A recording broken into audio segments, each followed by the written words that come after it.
nagki-crave ako ng ano, so sarili kong ano guys, so luto ako ng aking pacham na merienda. Yun, gagawin ko. Pacham guys, pacham ba? So yun, ito ang aking mga ingredients. So ito na nga guys, ayan, pinaghalo ko na ay itong ating jelly. Ang tawag na yun,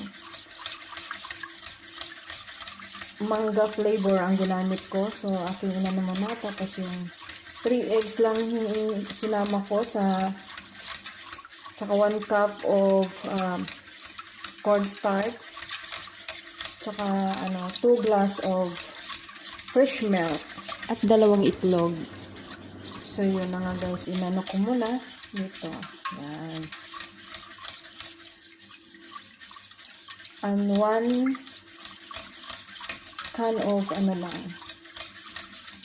gatas na condense yun.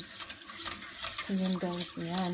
Ano natin para hindi siya sa mahinang apoy muna.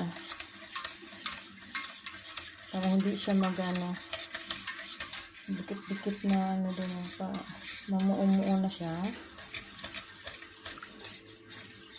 So mango flavor naman ngayon ang ginawa ko guys, kasi yung una kong gawa na try lang, OB naman ginamit kong condensed flavor, OB flavor.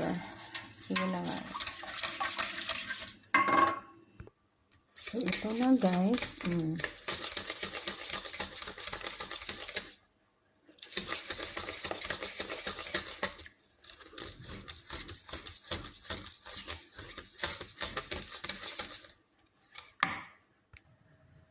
So, ayan na guys. Ayan, ang ating nagawa. Ayan. Ito yung pachamba.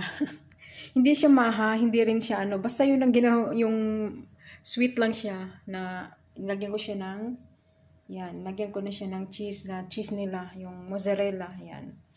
So, yun na guys. Ayan, may pang merienda na si Inday. So, ayan. Thank you for watching and God bless.